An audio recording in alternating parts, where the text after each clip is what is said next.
মানুষ যখন মারা যাবে, তার আত্মীয় স্বজন, তার বন্ধু বান্ধব, কাছের মানুষগুলো তারা হতভম্ব হয়ে যাবে।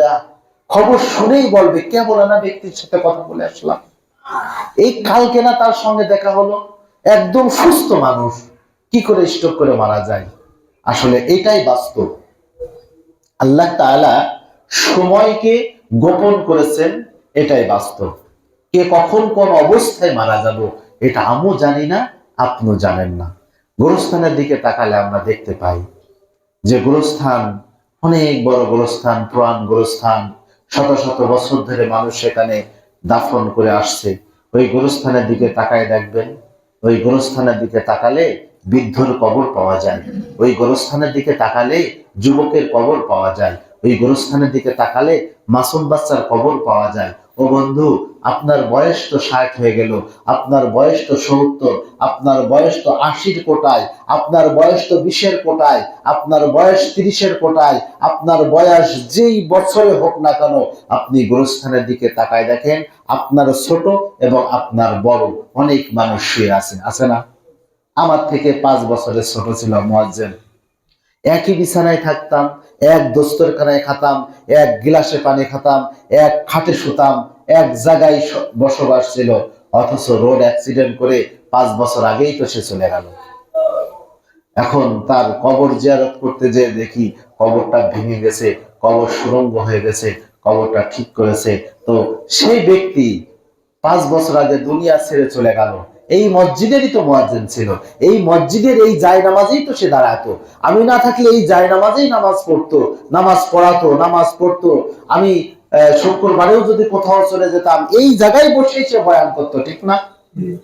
অথচ এই জায়গা বসেই সে বয়ান করে, এই জায়গা বসেই সে আপনাদেরকে নসিহা করেছে, এই যাই নামাজে নামাজ পড়েছে। যাই নামাজের জায়গা আছে, এই জায়গা মেম্বারই আছে। অথচ ব্যক্তি 5 বছর আগে চলে গেছে, সে তো বিবাহ করতে পারে নাই। যুবক মানুষ, তার পিতা এখনো বেঁচে আছে, পিতা কিছুদিন আগে মারা গেল, তার মা এখনো বেঁচে আছে, তার বড় ভাই এখনো বেঁচে আছে, তার মেঝো ভাই বেঁচে আছে, তার পরিবারের তার থেকে বয়োজ্যেষ্ঠ অনেক মানুষ, মুরব্বিয়ান একরাম বেঁচে আছে, অথচ সে নাই। এই বার্তা এটাই দেয় যে আমি আপনি কখন কোন অবস্থায় এই দুনিয়া থেকে চলে যাব কেউ জানি না।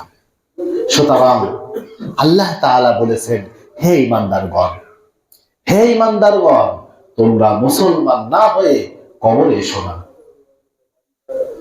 মুসলমান না হয়ে কবরে এসো না, তার মানে কি? আমাকে সর্বদা সবসময় 24 ঘন্টা মুসলমানিত্ব বজায় রাখতে হবে, 24 ঘন্টা আমাকে মুসলমান হতে হবে, মুসলমান থাকতে হবে। কখন আল্লাহ তাআলা ফেরেশতা মালাকাল মউতকে পাঠায় দেয় আর আমার পরম পাকে চলে যায়, ওই সময় যদি আমি আপনি মুসলমান না থাকতে পারি, না হতে পারি, আল্লাহ তাআলা বলছেন মুসলমান না হয়ে কবরে এসো না। তার মানে কবরখানা শুধুমাত্র মুমিন মুত্তাকি মুসলমানের জন্য সেফটির জায়গা। কবর শুধুমাত্র মুসলমানের জন্য সেফটি, কোন বেধর্মীর জন্য, কোন ইহুদির জন্য, কোন খ্রিস্টানের জন্য, কোন হিন্দুর জন্য, কোন বেধর্মীর জন্য কবর সেফটির জায়গা নয়। কবর শুধুমাত্র মুসলমানের জন্য সেফটির জায়গা। কবর, হাসর, মিজান, ফুলসিরাত সমস্ত জায়গায় মুসলমানের জন্য সেফটি হবে, মুসলমানের জন্য সহজ হবে। আর অন্য অন্য ধর্ম অবলম্বী যারা আল্লাহকে চেনে না, আল্লাহকে বোঝে না, আমার রাসূলকে যারা চেনে না, ইসলাম যারা মানে না, ইসলামের শত্রু, দ্বীনের শত্রু, এমন ব্যক্তির কখনোই আল্লাহ তাআলা কবর থেকে শুরু করে ওই হাসর, ফুলসিরাত পার হয়ে জান্নাত জাহান্নাম পর্যন্ত কোন জায়গায় সেফটি নাই। এই জন্য আল্লাহ তাআলা তার মুমিন বান্দা, ঈমানদার বান্দাদেরকে ডেকে বললেন, হে আমার বান্দারা, তোমরা মুসলমান না হয়ে কবরে এসো না। তাহলে উপস্থিত হাজির, আমাদের সর্বদা 24 ঘন্টা মুসলমানিত্ব এটা বজায় রেখে চলতে হবে, যাতে আমরা মুসলমান, যখনই মালাকাল মওত আসবে আমি মুসলমান হিসাবে যেন দুনিয়া থেকে বিদায় নিতে পারি। তাহলেই আমার উপর আল্লাহ তাআলা রহমত থাকবে, আমার উপর আল্লাহ তাআলা খুশি থাকবেন। মুসলমান এটা কত বড় যে পাওয়ার একটা জিনিস, ঈমান এটা কত বড় দামি যে একটা জিনিস, ঈমানদার ব্যক্তির আল্লাহর কাছে যে কত দাম। পৃথিবীর জাগতিক সব সম্পদ যদি ইমানদার ব্যক্তির কাছে দেয়া হয় আর বলা হয় তোমার ইমানটা ছেড়ে দাও, পৃথিবীর ইতিহাস সাক্ষী ইমান বিক্রি করে নাই। পৃথিবীর জাগতিক সম্পদ দিয়ে লোভ দেখানো হয়েছে, তারপরেও তারা লোভের কাছে, পৃথিবীর সম্পদের কাছে বিক্রি হয় নাই।